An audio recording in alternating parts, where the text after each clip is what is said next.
Good evening students. आज हम दो डेरिवेशंस और डिस्कस करेंगे। पहला है स्लीप इन बेड एंड दूसरा है क्रीप इन बेड। पहले मैं स्लीप इन बेड डिस्कस कर लेता हूँ। जैसे कि हमने स्लीप इन बेड को वेरी फर्स्ट वीडियो में भी डिस्कस किया था कि अगर कोई भी बेल्ट ड्राइव है या फिर चेन ड्राइव है तो उसके ड्राइवर और ड्रिवन पुली से बेल्ट स्लिप हो जाता है या चेन स्लिप हो जाती है। ठीक है, हो सकता है कि ये ओपन बेल्ट सिस्टम है, इसमें ड्राइवर पुली है, ड्रिवन पुली है। ठीक है, देन ये आपकी स्लैक साइड है या आपकी टाइट साइड है। तो हो सकता है कि बेल्ट जो है ये जो कॉन्टेक्ट सरफेस से है ये ड्राइवर पुली से, हो सकता है कि इसका कुछ पोर्शन स्लिप हो जाए, कुछ पोर्शन स्लिप हो जाए। तो हम मान के चल रहे हैं कि इसका कुछ पोर्शन स्लिप होता है, उसको हम S1% बोल रहे हैं कि उसके सरफेस से ये हट जाए, उसको हम बोल रहे हैं स्लिप। और जैसे ही आगे बढ़ता है तो हम देखते हैं कि या तो ये इस ड्रिवन पुली से स्लिप होता है या कभी नहीं होता। तो अगर ये ड्रिवन पुली से भी स्लिप होता है, इसके कॉन्टेक्ट से ये बाहर चले जाता है ना, आउट हो जाता है, तो हम मान के चल रहे हैं कि यहाँ S2% स्लिप होता है। मीन्स अगर ये बोलते हैं कि अगर मान के चलते हैं कि यहाँ से यहाँ तक 100% कॉन्टेक्ट में है, तो कितना परसेंटेज कॉन्टेक्ट में नहीं है उसको हम बोल रहे हैं कितना परसेंटेज स्लिप हुआ है। जैसे कि ये यहाँ ड्रिवन पुली में यहाँ से यहाँ तक कांटेक्ट में है, तो मान के चल रहे हैं कि कितना परसेंटेज ये कांटेक्ट में नहीं है, तो उसको हम S1% ड्राइवर पुली के लिए और S2% ड्रिवन पुली के लिए लिख रहे हैं। तो यहाँ हमने S1% slip from driver pulley and S2% slip from driven pulley लिखा है। और अगर हम दोनों को ऐड कर देते हैं तो S हो जाता है S1 + S2 = total sleep in bed. S% अगर हम लिख देते हैं, S% अगर हम लिख देते हैं तो ये क्या होता है, S% टोटल स्लीप, दोनों से ड्राइवर और ड्रिवन दोनों से स्लीप हो जाता है, तो हम बोलते हैं कि टोटल स्लीप इन बेड। अब इस बेल्ट जो रोटेट हो रहा है और ये ड्राइवर और ड्रिवन पुली दोनों रोटेट हो रहे हैं, इसके अकॉर्डिंग अगर हम यहाँ पे बात करेंगे तो यहाँ पे अगर इसकी इनिशियल वेलोसिटी होगी v1 जब स्लिप नहीं हुआ है ना, देन कुछ स्लीप हुआ, देन स्लीप होने के बाद इसकी और फर्स्ट ड्राइवर पुली से भी स्लीप हुआ और ड्रिवन पुली से भी स्लीप हुआ, तो इसकी वेलोसिटी हो गई v2। ठीक है, तो v1 and v2 speed of driver and driven pulley है। ठीक है, v1 एंड v2 क्या है, स्पीड ऑफ ड्राइवर पुली है। अब हम मान के चलते हैं कि n1 n2 क्या स्पीड ऑफ ड्राइवर पुली और RPM, n2 speed of driven pulley in RPM, d1 d2 क्या डायमीटर है ड्राइवर और ड्रिवन पुली के। ठीक है, उसके बाद अगर ये स्लिप नहीं होती है, अगर ये स्लिप नहीं होता है बेल्ट इस ड्राइवर पुली से, तो इसकी वेलोसिटी का फॉर्मूला क्या होगा, v1 = ω1r1। क्या होगा अगर स्लिप नहीं होता है। अगर हम सोच के चल रहे हैं कि इसमें S1% स्लिप होता है, कितना परसेंटेज स्लिप होता है, S1% स्लिप होता है, तो S1% किसका स्लिप होगा, वेलोसिटी में, वेलोसिटी का कितना परसेंटेज स्लिप होगा, तो वेलोसिटी का परसेंटेज कितना स्लिप होगा, वेलोसिटी कितनी थी v1, कम होकर वेलोसिटी कितनी हो जाएगी, v1 × S1/100, इतने स्पीड का लॉस होगा। इसका मतलब ये परसेंटेज स्लिप का मतलब है कि इतने स्पीड का लॉस होगा। अब आफ्टर स्लीपिंग के बाद जो बेल्ट की स्पीड रह जाएगी, स्लीपिंग के बाद जो बेल्ट की स्पीड रह जाएगी, मतलब reduction in speed of the belt क्या होगा, v1 क्या था, इनिशियल जब बेल्ट स्लिप नहीं हुआ उस समय की वेलोसिटी थी v1, देन S1% स्लिप हुआ, S1% किसका लेंगे, इसी वेलोसिटी का लेंगे, तो v1 × S1/100, मतलब S1/100 क्यों किया, क्योंकि इतना परसेंटेज ऑफ स्लिप लिया, तो हमने इसको क्या कर दिया, 100 को इसमें रिडक्शन में कर दिया। देन ये हमारी इनिशियल वेलोसिटी थी, इसका इसमें माइनस करेंगे, रिडक्शन वेलोसिटी कितनी हुई है, इतनी हुई है, इतना परसेंटेज स्लिप हुआ है, तो इतना परसेंटेज हम माइनस करेंगे तो हमें क्या मिलेगी, reduction speed of driver pulley. Reduction speed किसमें मिलेगी, ड्राइवर पुली के ऊपर मिलेगी। तो इसको थोड़ा सिंप्लीफाई करेंगे, v1 यहाँ कॉमन आ जाएगा, तो ये इक्वेशन क्या बन जाएगी, v1 × 1 - S1/100, ये इक्वेशन बन जाएगी कि after slipping reduction of speed of driver pulley कितनी रह जाएगी, v1 बेल्ट की है ना, v1 × 1 - S1/100। अब इसी स्पीड को लेके बेल्ट कहां पे गया, ड्रिवन पुली पे गया, बेल्ट आगे गया, इसी स्पीड को लेते हुए, कौन सी स्पीड को, आफ्टर रिडक्शन वाली स्पीड को, इस वाली स्पीड को लेते हुए कहाँ गया वो, ड्राइवर पुली पे गया। और हम मान के चल रहे हैं कि ड्राइवर पुली पे भी S2% स्लीप हो रहा है। कितना स्लीप हो रहा है, S2% स्लीप हो रहा है ड्राइवर पुली पे, ठीक है, ये हो रहा है। तो ड्राइवर पुली पे S2% स्लीप हो रहा है, तो उस केस में ये वेलोसिटी से जाना था, ये वेलोसिटी से जाना था उसको, लेकिन इतना परसेंटेज जो है उसमें स्लीप हो गया, तो S2/100 हमने इसमें मल्टीप्लाई कर दिया। इतनी स्पीड से वो उसको जाना था, ये वाली स्पीड से उसको जाना था, लेकिन इस स्लीप S2% स्लीप के कारण S2/100 के फॉर्म में हमने इसको लिखा, परसेंटेज इसलिए S2/100 इसको फॉर्म में लिखा कि S2/100 जो है इस वेलोसिटी में रिडक्शन आ गया इस S2 स्लीप के कारण। अब after slipping reduction speed of belt क्या होगी ड्रिवन पुली पे, तो वो क्या होगी V2, फाइनल V2 में निकालना है कि S2% भी हमने ले लिया, S1% भी हमने ले लिया, दोनों ही परसेंटेज लेने के बाद फाइनल ड्रिवन पुली पे कितनी स्पीड जा रही है। S1% स्लीप होने के बाद, S2% स्लीप होने के बाद, ड्राइवर से और ड्रिवन से दोनों से स्लीप होने के बाद फाइनल जो है हमें स्पीड कितनी मिल रही है।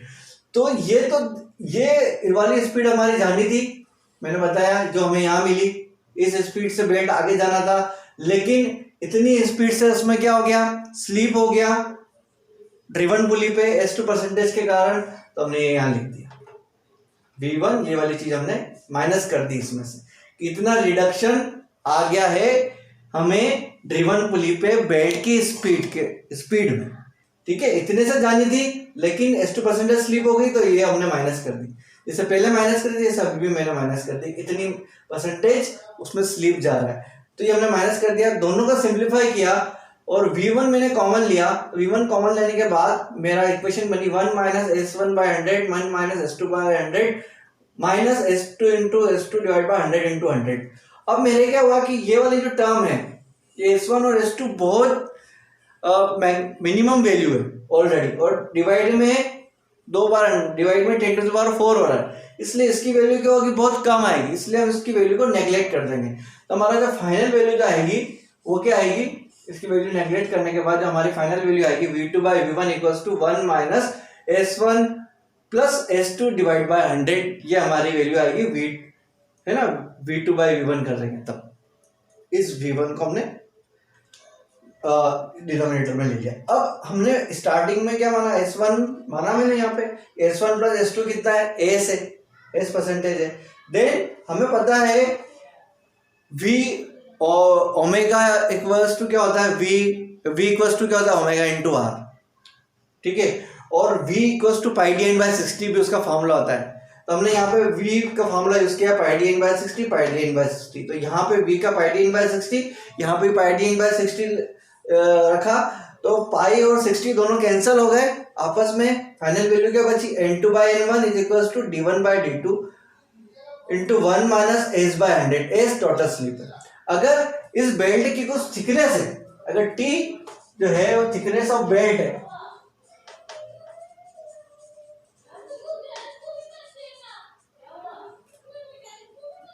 थिकनेस ऑफ बेल्ट है, अगर T small t thickness of belt है ना, तो ये यहाँ पे T रख देंगे यहाँ, ठीक है। अब ये हमारा फाइनल डेरिवेटिव फॉर्मूला आ जाएगा, क्लियर है इतना। अब आगे हम देखेंगे कि क्रिप फिनोमिना क्या होता है। क्रिप फिनोमिना देखने के लिए ये हमारा फाइनल फॉर्मूला आता है, इससे हम क्वेश्चन न्यूमेरिकल भी कर सकते हैं। अब इसी डायग्राम को देखते हुए हम बात करेंगे क्रिप फिनोमिना की, ठीक है।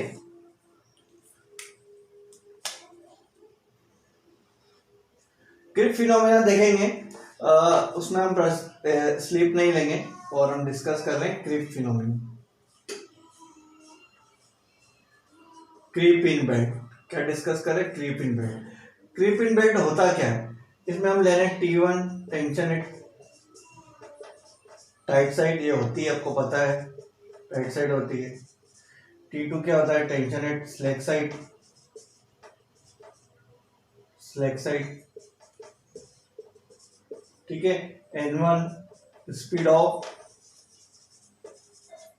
ड्राइवर पुली और इनटू क्या है स्पीड ऑफ ड्रिवन पुली, ये भी होती है आरपीएम में और ये भी होती है आरपीएम में, ठीक है। और D1 डाया ऑफ, D1 क्या होता है डाया ऑफ ड्राइवर पुली, और D2 भी क्या होता है डाया ऑफ ड्रिवन पुली। और भी कुछ नोटेशन है, ठीक है। ये हो गए। इसके बाद इस बेल्ट लेदर का होता है, इसलिए इसका यंग्स मॉड्यूलस ऑफ इलास्टिसिटी भी होता है, यंग्स मॉड्यूलस ऑफ इलास्टिसिटी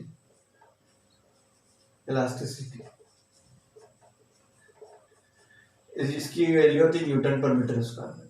इसके बाद सिग्मा 1 होता है stress in belt at tight side, ये भी होता है न्यूटन पर मीटर स्क्वायर। और सिग्मा 2 भी होता है स्ट्रेस इन बेल्ट एट,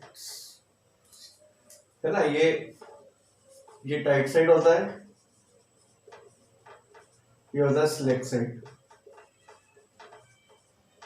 ये होता है न्यूटन पर मीटर स्क्वायर में, ये होता है न्यूटन पर मीटर स्क्वायर, ठीक है। अब क्रीप होता, और एक और टर्म होती है इसमें हम लेंगे T thickness of belt, thickness of belt. अब क्रीप फिनोमेना होता क्या है? अब जैसे कि ये ड्राइवर, ये बेल्ट कंटिन्यूसली रोटेट हो रहा है, तो हम देखते हैं कि ये यहाँ पे हमें टाइट साइड मिलती है और यहाँ पे हमें स्लेक साइड मिलती है।